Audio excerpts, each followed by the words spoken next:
2 minutes one we made for heterogeneous sharding. So it gives a very simple way to explain what is that.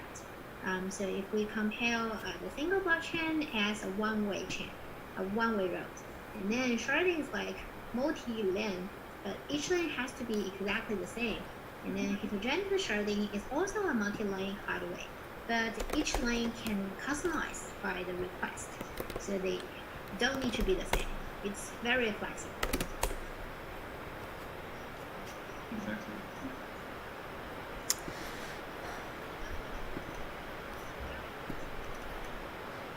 Okay, Daisy, should we go? Is it okay right now?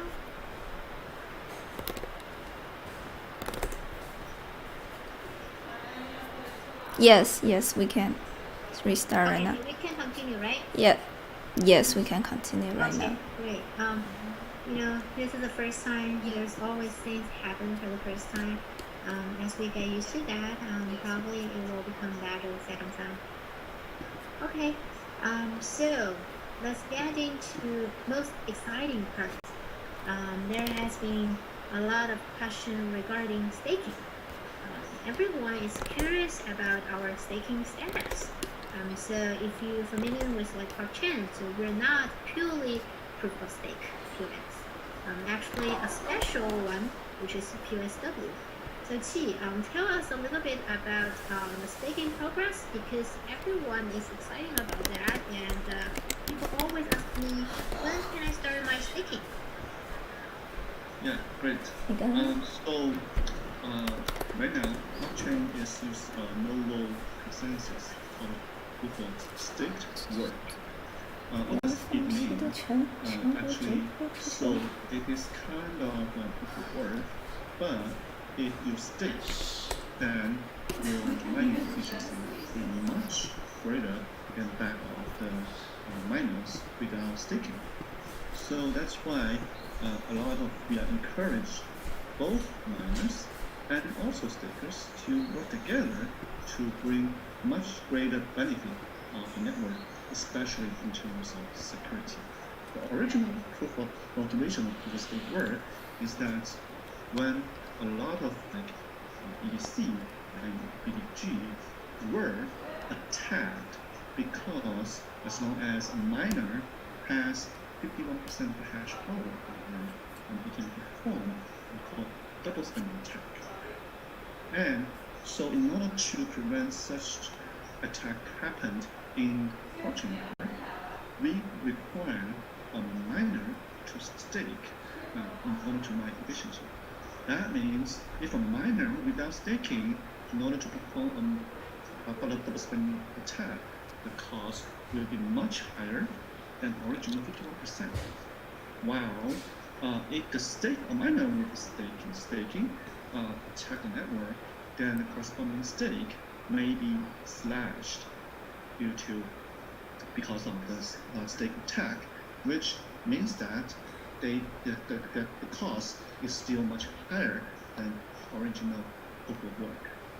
And so in the first year, we have our initial proof of stake work version, which I call it probably 1.0, and it basically encouraged, for example, these miners, especially the stakers with significant amount of stake, and work together. And our next goal is to improve this situation by allowing a lot of small stakers to be able to delegate their stake to a pool and have this pool to work with other miners. And with this way, we are encouraging more small stakers to participate in the pool, in the staking, and to come together to secure them. We already released a smart contract to support that feature. And our next step is to develop the app which allows those miners to publish these pools and manage these pools with a list of stakers. And lastly, we are also trying to learn a lot of new staking staking projects, and we hope that we are able to bring those benefits to us, which in the long term we will call it proof of stake 2.0. And so then we will have a lot of update in the next year, and we are looking forward to see how our community members can come together and make our network to be a better and more secure place. Okay, great. Yeah, so just to summarize, POSW is like POS plus POW. So it's a staking, but it's not like purely staking. Basically, you can treat it as, token holder operation with miner. So they work together so that you can stake and get some benefit for that. But actually behind that, so there is like some miner. They're mining the profit for you. Currently, you already can begin your staking if you are a big token holder, because there always be miner looking for a lot of QKC for their staking, so they can get more benefits. But for small token holders, so you can wait a little bit more. So we will have some apps for like smart contracts and even Qpool as a platform. So which you can just easily store your token into the smart contracts, and you can enjoy the benefits of staking as well. Don't need to worry that, what if like someone took my token and ran away, or like if I work with the miner, will that be safe or not? Yeah, don't need to worry about that. And it's even more like a defined product, because some miner, they may want to attract more token holders, so they're like, I will give like more benefits for the staker. So it's not like consistent like all the other like staking program. So it will be very interesting. So everyone can get used to their like products in the future. Yeah. Okay, so let's go to the next question. People has been asking about like Qpool. So we launched Qpool last month, not that long ago. So how is it? So is it running smoothly? And for the mining, is there like more plans for that? I remember you mentioned like so QKC can just adapt to new algorithm, mining algorithm. So is there any plan to add new mining algorithm? Yeah, great question. So first of all, we have launched our Qpool for a month, and first I would like to thank you for every miners that join Qpool and report a lot of issues. Actually, when we spawned this Qpool, in terms, for example, the hash power mismatched, in terms of the hash power, the miner they saw in their software while in Qpool, and even a DDoS attack from, and of course, an anonymous hacker. But with this attack, we actually make a lot of efforts to fix these issues and improve the security of the network. So right now we see there are several miners that are actively using Qpool to mine the network. So I would say this is a very good start of our Qpool. And so for the mining plan, we definitely would like to see how to introduce more mining communities to our network, such as basic miners and also maybe hard disk miners. But still, we want to make sure the network and also the Qpool to be stable enough, and so that we are able to experiment more new things. But to remember, the Qpool right now is completely free, so we welcome anyone to use your machine or use your GPU and use Qpool to download the software, and you can just experience how the mining experience should be very simple and straightforward. Okay, great. Yeah, so next question is about Polkadot. Because Polkadot is also doing heterogeneous trading like you guys. And most recently, so they have been online. So what do you think about that? And do you guys feel burdened or like a little bit like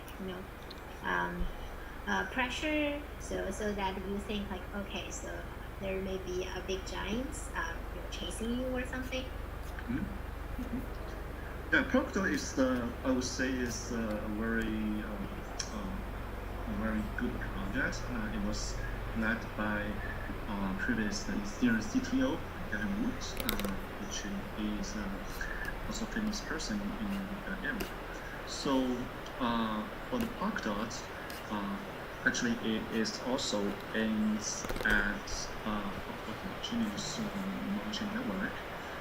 But the point is that, and they just released their so-called Sama 61 network as a candidate of mainnet. So first of all, this network is still a candidate. It's still not mainnet yet, and still they may still release several candidates. Not sure how many. So that means it still takes some time before it can become real mainnet. And while for us, we have been running on mainnet for more than 1 year, and I'm very happy that the network is running well, very smooth, and the hash power is growing. So I think this is a very good sign for our end. And second is that even you take a close look of the Sama 61, actually in the beginning, they're not support called a parachain, which is kind of name of shard chain in their terms, and it only support called relay chain.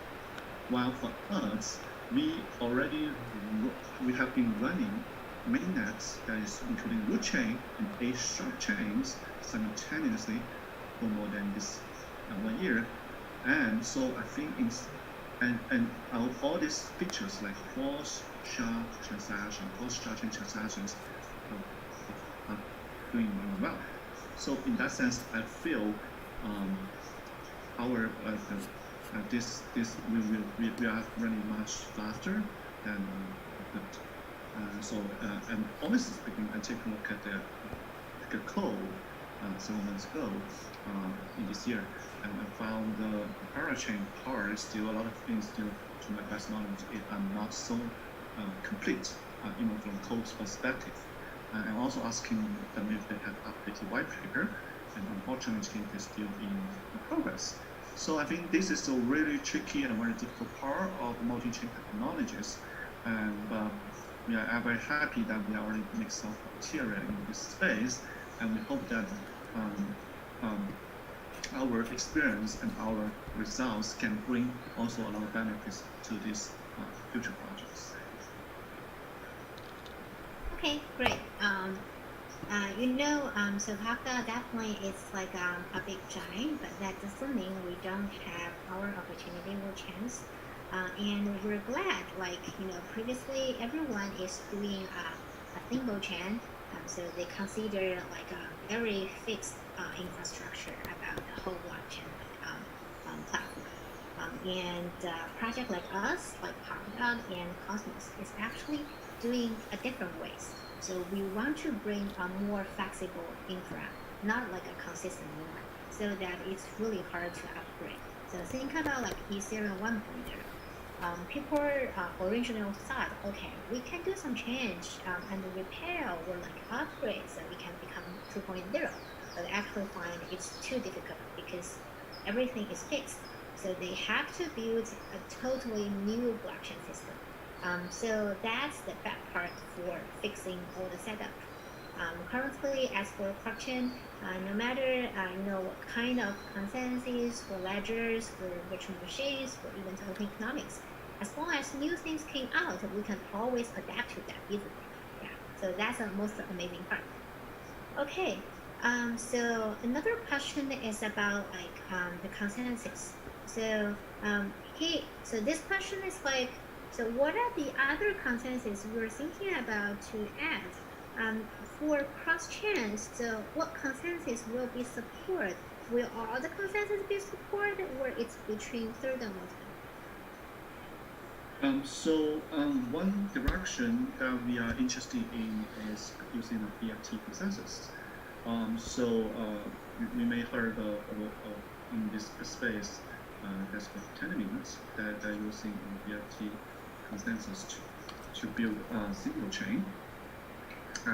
So the benefit of the BFT consensus is that it can bring very fast finality. So in the tenement case, it generally takes less than 10 seconds to bring finality of the network, while for us, we still take some time due to the nature of the work consensus. So I think with that, with proof of using BFT, we believe we can bring a lot of applications to be more suitable in the blockchain. So this is one direction that we are working towards. But to our best knowledge, the tenement consensus, the tenement BFT consensus still has a lot of different assumptions in terms of state change and other pieces, which may need to some significant work or we would say modifications in order to apply to our technologies. I think this is a very interesting area, and we are very looking forward since we know that tenement is another big, I would say, BFT style is another big trend on the consensus. So I think with this part, I think we are able to bring a lot of benefits to the existing blockchain network and also our communities. That's great. So next question. So this question is about the enterprise. So in the last article, how does the heterogeneous sharding empower enterprise? You guys mentioned because of the technology heterogeneous sharding, you can actually combine the consortium blockchain with the public blockchain. So can you talk more about that? So why do we need to combine both of them to provide a total solution? And how do you guys achieve that? Yes. Right now, we see the two trends of blockchain. First, the public blockchain, another is consortium blockchain. Consortium blockchain actually is kind of a permission blockchain, which will permission both in terms of the node operator and also in terms of the users. It has some motivations, mainly because of regulation concerns, so that people can basically put restrictions on, for example, who is able to participate in the network, what is the size of the transaction, the size of the value. And lastly, is like who are able to operate network and even be able to access the ledger. So take an example like Facebook Libra. If we say how it can be the future of Facebook Libra, especially the latest like Libra 2.0, how it looks like, it is essentially a kind of consortium blockchain. So it has a permission node operators in the network, and also impose some transaction size in terms of for common users that to transfer for example, the Libra token to another person, in order to be able to satisfy the recognition needs. We found there's a huge space for them together. For taking an example, in China, the CMY, or in the Chinese name called IME, that is highly regulated in the China mainland. But there's another version of the CMY that is called offshore CMY. That is kind of like US dollars, and people can just use it as freely. And so these two kind of different versions of the CMY, that if we want to use the blockchain technology to put them together, that will be, I would say, that will be experience some difficulties, because conversion these two require stringent regulation permissions. And if we are able to put these two, digitize these two currencies in cryptocurrencies, and one is using consortium, another it's in public blockchain, and use our technology to bridge them together via our cross-shard technologies, while these cross-shard transactions is strictly managed by some regulators. But once, for example, the consortium-based cryptocurrency CNY is just transferred to the public blockchain version, and so people can just freely use it to do whatever want with very with least constraints. So we feel this is kind of things to build a bridge for to avoid a lot of concerns in terms of regulations. And we hope that this can also bring the benefits for consortium public blockchain of Lithuania. We feel this is a very interesting space, and also it's very new area that a lot of people are still haven't, because a lot of technologies strictly distinguish blockchain technology into two parts. We feel this could be better addressed by using blockchain technologies. So we are very looking forward to see how this can reshape the current blockchain ecosystem, and even can make the consortium of public blockchain ecosystem to put it together and become a larger, I would say larger community, a larger group. Okay, great. So the last question, people are asking, what is the plan for the next half year? Can you share more roadmap, and what are the big things we can be expecting? You mean the last year's plan? For the next half year's plan? So for the next half year, as I also mentioned partly, so first we will have basically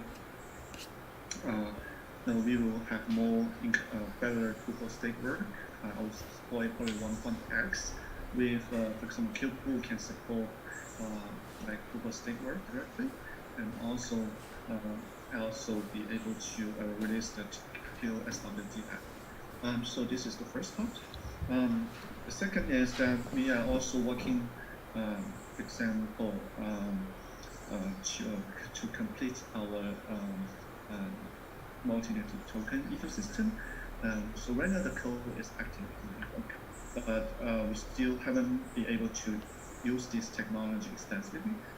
So we are basically looking forward to how to apply those multi-native tokens to build a better ecosystem in the So lastly, as I mentioned, that we are also exploring other consensus technologies like BFT, and we hope that we can find a space that we can bring their benefits to our network, and maybe also to enjoy our benefits, such as like blockchain applications that is implemented in the network.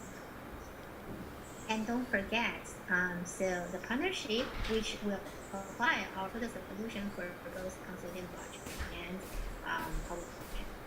Yeah. So let me summarize what she just mentioned. So there are like 4 big things you should be expecting. First one is staking, a new staking way. The second one is a new mainnet with native tokens online to build a stronger system for that. The third one is exploring other consensus, which will strengthen our heterogeneous sharding. Remember, heterogeneous sharding, all the things it's mentioned is to have like different consensus, different ledger.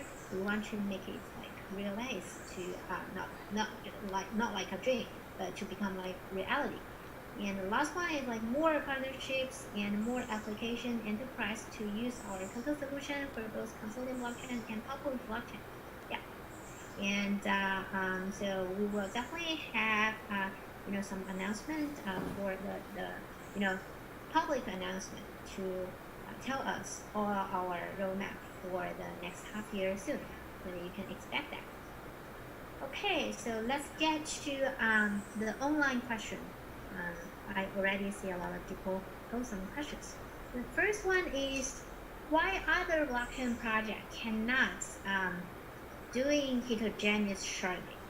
Why Quarkchain can make it? Is it possible if other blockchain team develop out this technology framework in the near future? Yeah, that's a really good question. So why other blockchain firms can make a hidden sharding? So first of all, uh, I think there are a lot of projects are focusing on these sharding technologies, but to perform the heterogeneous sharding, there's a lot of technical difficulties in terms of how to make sure those heterogeneous sharding, they are different consensus, they'll still be able to enjoy the shared security of the network. And second is that so even they are heterogeneous, but they are able how to have them to recognize each shard chains together. There are a couple of frontiering in this space. One is, I would say, IBC, as you just mentioned, and Cosmos SDK. So the major benefit of them is that they allow kind of a heterogeneous network to be connected together. Still, they have several sacrifices in terms of cross-chain efficiency, and also the cross-chain, I would say, security, which actually I highlight several of these in other talks. But I will probably can come up with more complete articles to discuss these details. And another frontier in this space is called Polkadot. And Polkadot, it brings a lot of interesting technologies in terms of Ethereum code, and also other technologies to like a state transfer function to work on that. But actually, it also brings several limitations. First of all, the consensus of each shard chain, parachain, is kind of predefined. It cannot be arbitrarily fixed to change to other consensus. So this brings some limitations on, for example, how to adjust these parameters in the parachains. And also from technical implementation-wise, it's still very complicated. And so right now I haven't seen, actually from when I browsed the open source code in the field a few months ago, I haven't seen a concrete implementation of how parachain work together and bring, I would say, cross parachain communications. And so for us, we focus on a very simple, narrow part to enable all this feature. And so starting with Ethereum-like network, shard chains, and then supporting proof-of-stake work with different parameters, so that we can quickly first verify it and make it work, and later we can bring a lot of new things into the network. So we have published a technical white paper to describe how we are able to achieve that and how we are building this network. So free to look, it's listed on our main page. And it's possible to, if other blockchain teams develop this type of things, I would say that the idea definitely can be borrowed by other teams. I guess maybe some teams are already working on that, and because like Bitcoin is open source and everybody can use it, but now we can see the very large prosperity of the blockchain space. And so, Bitcoin invent blockchain, but it doesn't prevent others using blockchain. So we invent our consensus, corpus on consensus to adjust this, but we encourage more projects, others can use the technology to adjust their problems, especially if they need flexibility and scalability. And we hope that with this, we can have more people to know the technologies, and we are able to grow the large ecosystems to be much greater, instead of just for our own benefits. Of course. So next question is, what are the latest development at blockchain that you're most proud of? I think at the very beginning you mentioned we have done a lot of things. So what is your most proud of one? the most proud one probably will be the multi-native token. If you have a chance to take a look at the code diff and also the proposal. We have the 2 minutes video as well if you cannot read the code. Yeah. Yes, but yes. So we put a lot of efforts to implement all these features. I personally reviewed the code for at least, I would say, 3 or 4 times and figure out tons of different potential issues. I guess it may still have issues, but we have done a great effort to make it work, make it safe, and make it user friendly. And so I hope that with this feature, now we are able to encourage more developers to come to us and use this feature and to use their tokens to do, for example, this podcast of the app applications natively. This is something really make me feel very excited about. And so we will gradually release these features and build a more tooling ecosystem surrounding. Okay, so one more question. So you just have been talking about how our blockchain using heterogeneous sharding to provide a total solution for custodian blockchain and public blockchain. So what do you think will be the first, enterprise that will use this kind of, solutions? Because partnership is really important to helping spread the name. So this is a question. Before she's answer, I just want to say we already got some use case for that. If you read our last article, enterprise, I actually put 2 real use cases for that. So this is not the first, but definitely you can explain what do you think are the enterprise that will most likely like our solution and adopt to that. Yeah, that's good questions. So first of all, we are seeing that the development or adoption of the blockchain technologies increasing dramatically in recent years. So when more people, more organizations, more companies, more enterprise are using blockchain, they will face a lot of problems. One problem which I've heard from a lot of enterprises, they have managed several chains, and each chain is managed separately, and which make a lot of issues in terms of, for example, coordinating the data from different chains, and also manage those chains by different IT departments makes much more whole thing more difficult and very costly. So with the basically our technologies, they are asking whether we can come up with a solution to address these problems. And so with our technologies, I think we are able to give them a vision of how this thing can be solved using a better network. Imagine when 20 years ago, there's enterprise, they are adopting different LAN in their network, but they need some kind of technology to connect this network together so that people can access those networks by just a single network. And this is basically the goal. It can be not only applied to like public blockchains like internet, can also apply to a network inside an enterprise. So we are collecting their thoughts, their concerns, and now converting all this to our solutions.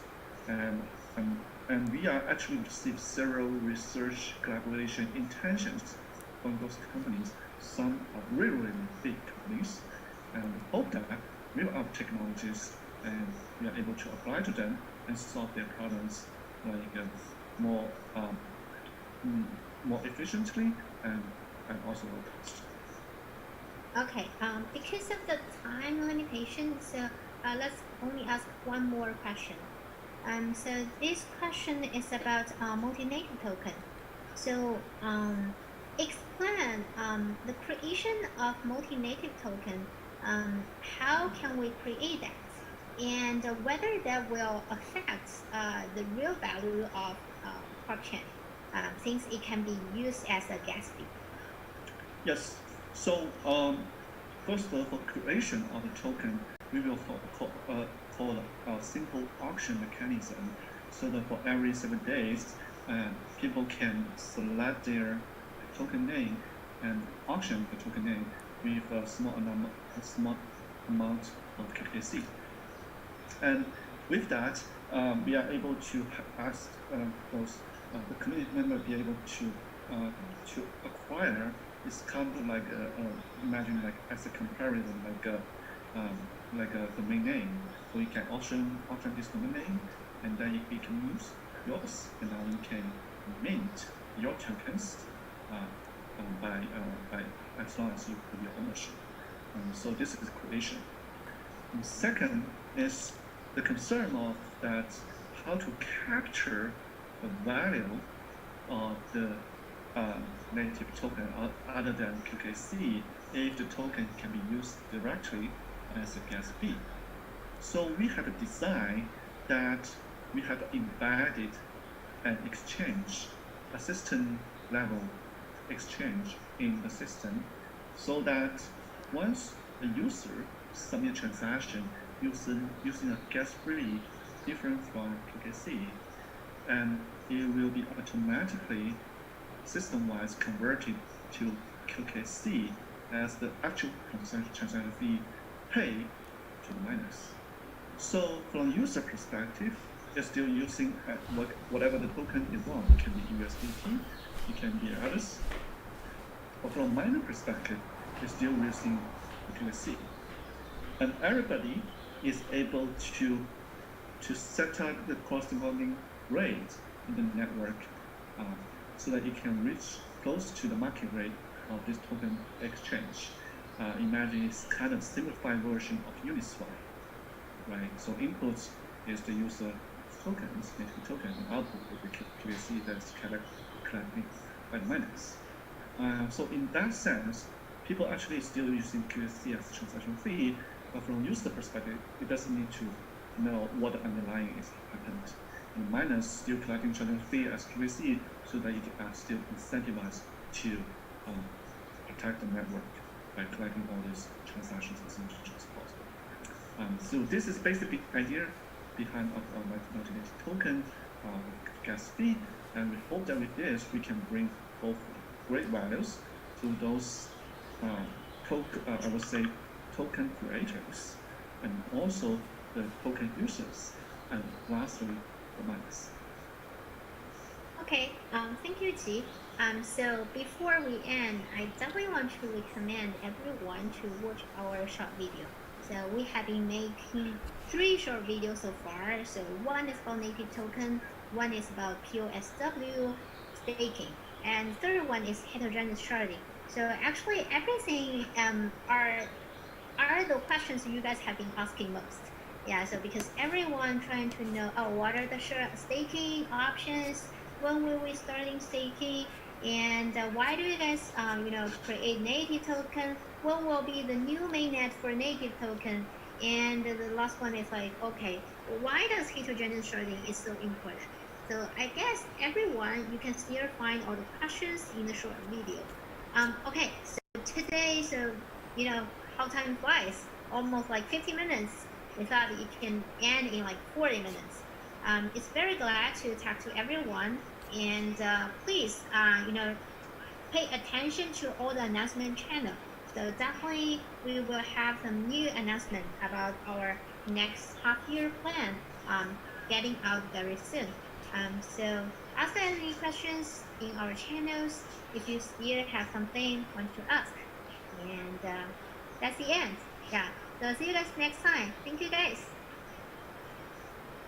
Thank you.